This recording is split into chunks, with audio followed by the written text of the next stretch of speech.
Time था 25 फरवरी 2025 का, जब महाराष्ट्र के पुणे में स्वारगेट बस स्टैंड पर एक करीबन 25-26 साल की लड़की एक बस का वेट कर रही थी। क्योंकि अभी सुबह के 5-5:30 बजे का टाइम हुआ था, तो यहाँ पर ज्यादा भीड़ नहीं थी। कोई कोई ही व्यक्ति यहाँ से गुजर रहा था। लेकिन इस लड़की को काफी अच्छे से पता था कि इसके गांव की बस यहीं से होकर गुजरती है, क्योंकि वो आज से पहले भी काफी बार अपने गांव के लिए जा चुकी थी। तो आज वो थोड़ा जल्दी यहाँ पर आ गई थी और यहाँ पर आने वाली सबसे पहली बस में बैठकर वो अपने गांव के लिए जाना चाहती थी कि इसी टाइम एक करीबन 36-37 साल का लड़का भागकर उसके पास आता है, मानो वो उसे काफी अच्छे से पहचानता हो।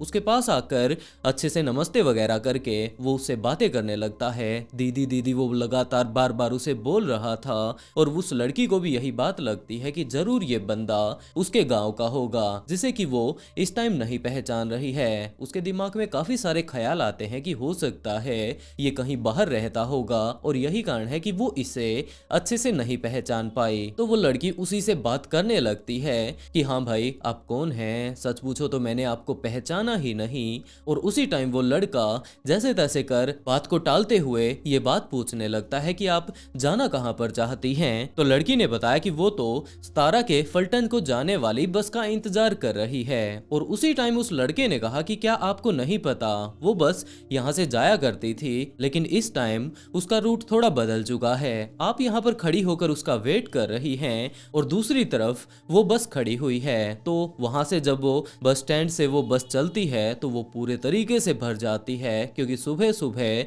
इसके अलावा और बस वहां से नहीं जाती। तो आप जल्दी से वहां पर जाकर उस बस में अपनी सीट रोक लीजिए, नहीं तो हो सकता है बाद में आपको खड़े होकर ही जाना पड़े। वो इस टाइम भी लगातार उसे दीदी दीदी बोल रहा था। बिल्कुल उसने उसका भरोसा जीत लिया था। और उसके बाद वो लड़की भी पूछने लगती है कि बस जाती तो यहीं से है और उसमें बड़े ही आराम से उसे सीट भी मिल जाती है। तो चलो कोई बात नहीं, अगर ये लड़का कुछ ऐसा बोल रहा है और ये वैसे भी काफी अच्छे से इससे बातें कर रहा है, तो जहां पर ये बता रहा है कि उसकी बस लगी हुई है, वो वहां पर जाकर उस बस में बैठ जाएगी। और उसके बाद वो व्यक्ति उस लड़की को अपने साथ बस स्टैंड के उस हिस्से में लेकर जाता है जहां पर की काफी सारी बसें आने के बाद बस स्टैंड पर लगने की बजाय पीछे जाकर खड़ी कर दी जाती हैं। तो वहां पर ले जाकर वो उसे बताने लगता है एक बस की तरफ इशारा करके कि आपकी ये बस है। तो वो लड़की कहने लगती है कि मुझे नहीं लगता कि ये बस जाने वाली है, क्योंकि ये तो पूरे तरीके से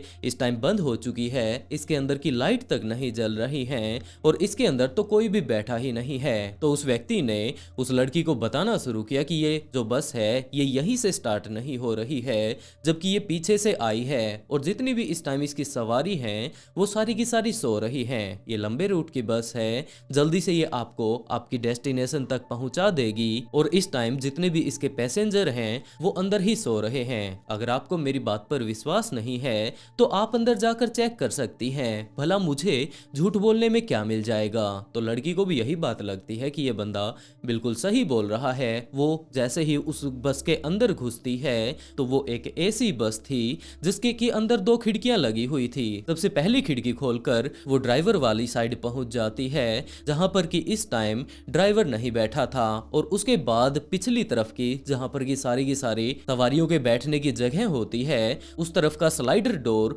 उसने खोल दिया और उसके बाद अंदर जाकर जैसे ही वो अपने मोबाइल की टॉर्च जलाकर वहां पर देखने लगती है तो उसने बताया कि भाई तू आखिरकार कौन सी बस में मुझे यहाँ पर ले आया है, यहाँ पर तो कोई भी नहीं है। लेकिन तब तक वो लड़की काफी ज्यादा लेट हो चुकी थी और जो बंदा इसे इस बस के बारे में बता रहा था वो भी इसके पीछे पीछे ऊपर आ चुका था। उसने आकर सबसे पहले तो नीचे वाला गेट बंद कर दिया जो कि ड्राइवर के साइड में था और अब वो लड़की आगे जाकर अपने मोबाइल के टॉर्च से ही अब सब कुछ देख रही थी। तो उसने वो स्लाइडर वाला डोर भी बंद कर दिया था और उसके बाद वो ये बात उस लड़की को धमकाते हुए कहने लगता है कि वो ज्यादा ना चिल्लाए, नहीं तो उसे उसकी जान लेने में ज्यादा टाइम नहीं लगेगा। ये सारा का सारा मामला करीबन 5-5:30 बजे का है और वो बंदा उस लड़की के साथ इस बस में तकरीबन अगले 20-25 मिनट तक काफी ज्यादा बुरे तरीके से दरिंदगी करता है और उसके बाद उस लड़की को ये बात कहता है कि वो अपने कपड़े पहन ले।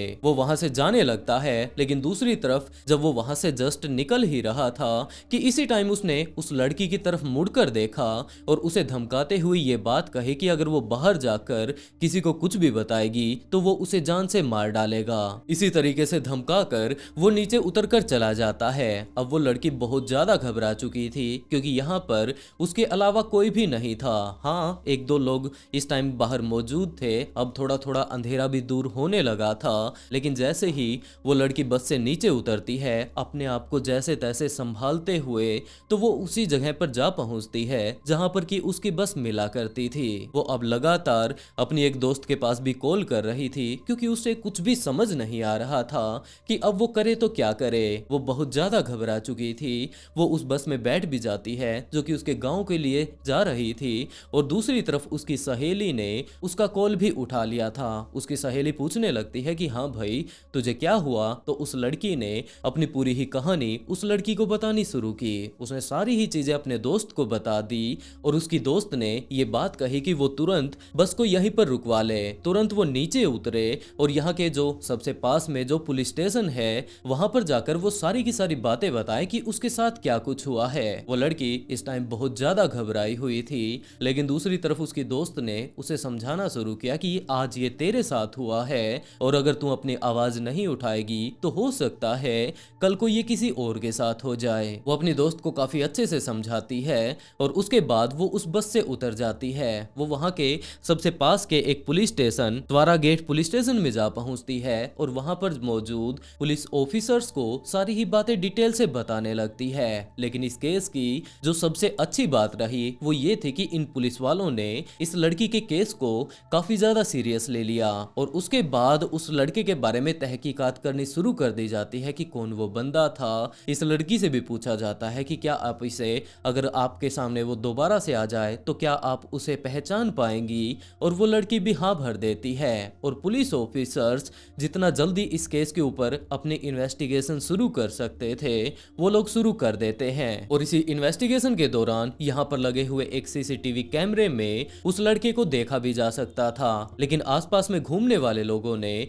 इस बात पर ज्यादा ध्यान नहीं दिया क्योंकि ये सुबह का टाइम था। बहुत ही मुश्किल से कोई व्यक्ति यहाँ से गुजर रहा था और उसने भी उस तरफ ध्यान नहीं दिया जहां पर कि ये सारा का सारा कांड इस टाइम रचा जा रहा था। तो पुलिस यहाँ पर मौजूद बाकी सीसीटीवी कैमरों को चेक करते हुए कि इसके बाद ये बंदा, अगर यहाँ पर एक सीसीटीवी कैमरा लगा हुआ है उसके बाद ये उतर कर या तो इस तरफ जा सकता है या फिर दूसरी तरफ जा सकता है, वहां पर कौन सा सीसीटीवी कैमरा लगा हुआ होगा।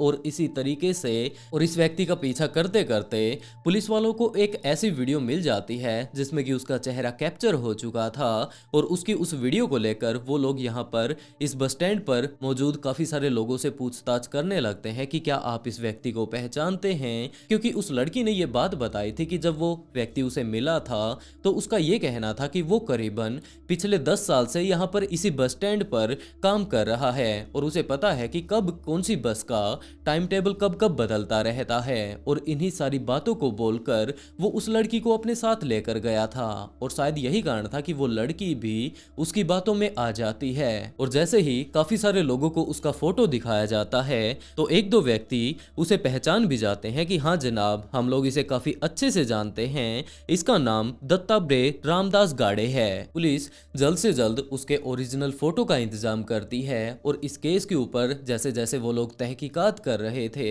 तो इसके बारे में कुछ भी पता नहीं चल रहा था और इस टाइम ये केस बहुत ज्यादा सेंसिटिव हो चुका था। लगातार अब काफी सारे पार्टियों के कार्यकर्ता एक्टिव हो चुके थे, वो लगातार न्याय की मांग कर रहे थे, जिसके चलते दत्तात्रेय के ऊपर 1 लाख रुपए का इनाम टेक दिया जाता है। वहां पर मौजूद काफी सारे कार्यकर्ता जब यहाँ पर इस बात की इन्वेस्टिगेशन कर रहे थे कि आखिरकार वो बंदा कहां पर जा सकता है, इस बंदे के बारे में और ज्यादा जानने की कोशिश करते हैं, तो इसी टाइम उन्हें ये बात भी पता चलती है कि इस जगह पर काफी सारी ऐसी बसें मौजूद हैं जिनके के बारे में कोई भी पूछता नहीं है। अब वो पूरे तरीके से कबाड़ हो चुकी हैं और उन्हें कोई भी नहीं संभालता है और उनमें से एक बस इस व्यक्ति का ठिकाना था। तो वो लोग उसी बस को ढूंढते ढूंढते वहां पर जा पहुंचते हैं जहां पर कि वो एक स्पेसिफिक बस थी और जैसे ही वो लोग उस बस के अंदर घुसते हैं तो उन्हें पता चलता है कि इस बस के अंदर तो काफी सारे ऐसे महिलाओं के कपड़े मौजूद हैं जो कि शायद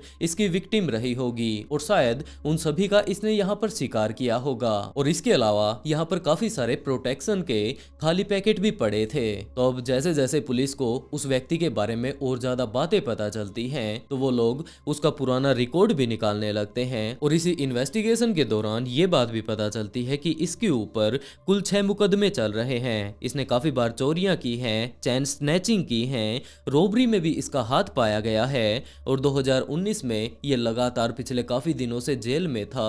2019 में ये बेल पर बाहर आया था, तब का ये बाहर है, लेकिन इस टाइम भी ये अपने उन्हीं सारे कारनामों को लगातार कर रहा है। पुलिस इसके बारे में और ज्यादा इन्वेस्टिगेशन करती है, इसके गांव वालों से पूछती है, तो अब कुछ एक ऐसी इंफॉर्मेशन भी पुलिस के हाथ लगने लगती है कि ये बंदा इस टाइम किराए पर टैक्सी चलाता है, लेकिन स्पेशली तौर पर अगर इसके काम को देखा जाए तो ये सिर्फ और सिर्फ टैक्सी नहीं चलाता, जबकि ये तो अपने ग्राहकों को लूटता है। ये टैक्सी के तौर पर अमीर अमीर लोगों को अपनी गाड़ी में बैठा लेता है, उसमें भी खास तौर पर ये ध्यान इसी चीज का रखता है कि मोस्टली इसकी कस्टमर लेडीज ही होनी चाहिए, वो अकेली होनी चाहिए और उसके बाद वो उनके साथ दुष्कर्म करके उनके सारे के सारे पैसे छीन लिया करता था। पुलिस को जैसे जैसे इसके पुराने कारनामों के बारे में पता चलता है तो पुलिस इस केस को और ज्यादा सीरियसली लेती है और धीरे धीरे कर 1-1.5 दिन के अंदर अंदर इसे ढूंढने वाले पुलिस ऑफिसर्स की संख्या को बढ़ाकर 100 से कहीं ज्यादा कर दिया जाता है। अब इस बात का भी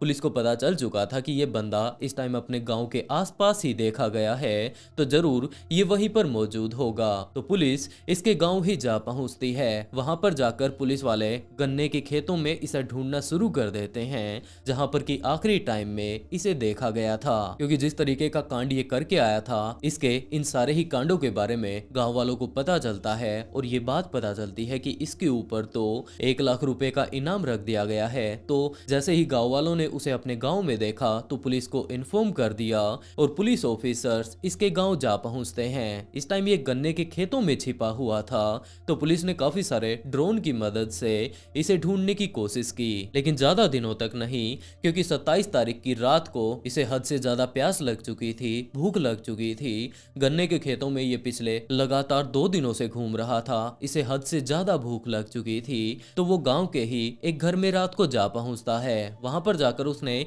थोड़ा सा पानी मांगा, खाने के लिए थोड़ा सा खाना मांगा और इसी टाइम दोबारा से गांव वालों ने पुलिस के पास कॉल कर दिया कि उन्होंने इसे इसी जगह पर देखा है और पुलिस तुरंत वहां पर जा पहुंचती है। इस टाइम इसके अंदर एनर्जी तो बिल्कुल भी नहीं बची थी, क्योंकि इसने खाना तो काफी देर पहले खाया था, जिसके चलते आखिर में पुलिस इसे पकड़ लेती है और इस टाइम ये पुलिस के कब्जे में ही है। पुलिस अभी भी इससे पूछताछ कर रही है कि किस तरीके से इसने पूरे ही कांड को अंजाम दिया और अभी भी पुलिस इस केस के ऊपर कार्यवाही कर रही है। इस पूरी ही घटना में पुलिस ने काफी ज्यादा सराहनीय काम किया है, नहीं तो हो सकता है अगर वो लोग इस केस को ज्यादा सीरियसली ना लेते तो शायद ये कभी पकड़ में ही ना आता। वैसे ये कोई पहली घटना नहीं है जहां पर कि एक कातिल को कुछ इस तरीके से पकड़ा गया हो, लेकिन बाद में इन सारे ही केसों को भुला दिया जाता है। जैसे कि कोलकाता मर्डर केस में उस लेडी डॉक्टर ने अपनी जान गंवा दी और उसका जो कातिल है उस व्यक्ति के ऊपर अभी भी सिर्फ और सिर्फ केस ही चल रहा है और हो ना हो